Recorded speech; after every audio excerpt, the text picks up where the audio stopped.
56 ستون جواہرات سے مرصع تھے۔ 200 من وزن سونے کی زنجیر لٹکتی تھی۔ اس میں گھنٹے اور گھڑیال تھے۔ اس کے خرچ کے واسطے 2000 گاؤں کا لگان مخصوص تھا۔ 2000 پنڈت حفاظت کے واسطے مقرر تھے۔ دروازے کے سامنے سومناتھ کا بت کھڑا تھا، پورا 5 گز لمبا، 2 گز زمین کے اندر اور 3 گز باہر۔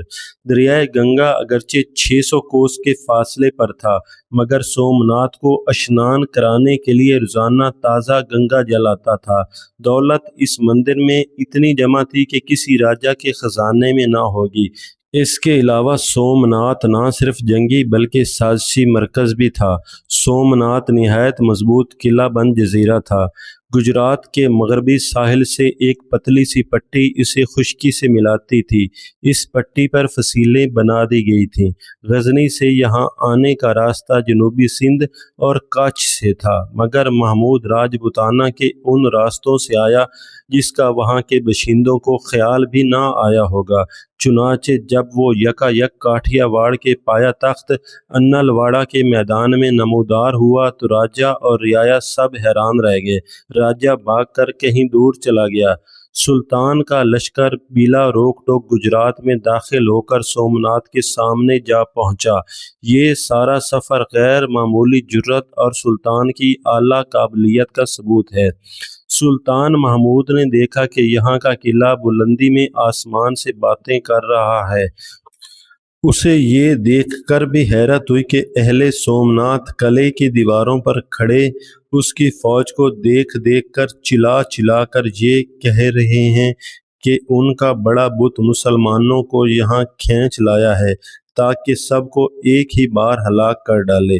سلطان کی فوج نے قلعے کی طرف حرکت کی اور قلعے کی دیوار کے نیچے پہنچ کر لڑائی شروع کی۔ جب ہندوؤں نے مسلمانوں کی یہ دلیری دیکھی تو تیروں کی بوچھاڑ سے بچنے کے لیے قلعے کی دیوار سے نیچے اترے اور اندر جا کر سومناتھ سے فتح کی دعائیں مانگنے لگے۔ مسلمان کئی سیڑھیاں لگا کر قلعے کے ایک حصے پر چڑھ گئے اور بلند آواز سے تکبیر کے نعرے بلند کیے۔ اس دن صبح سے شام تک لڑائی کا بازار گرم رہا۔ جب اندھیرا ہوا تو سلطان کا لشکر واپس ہوا۔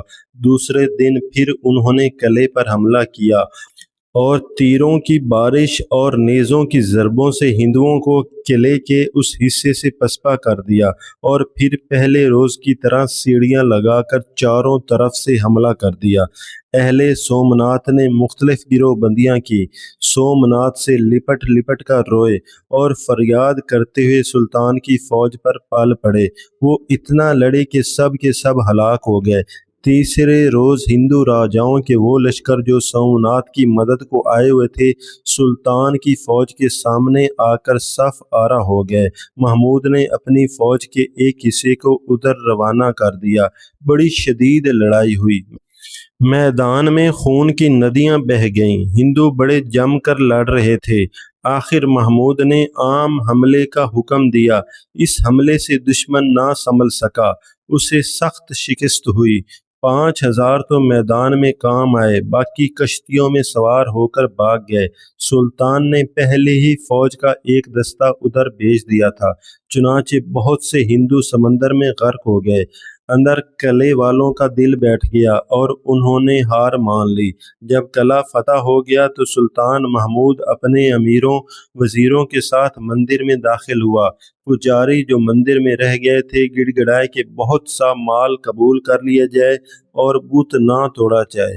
کئی امیروں نے بھی مشورہ دیا، مگر محمود نے جو جواب دیا وہ سب سے پہلے لکھا جا چکا تھا، یعنی میری آرزو ہے کہ قیامت کے دن محمود بت شکن کے نام سے پکارا جاؤں، محمود بت فروش نہ کہلاؤں۔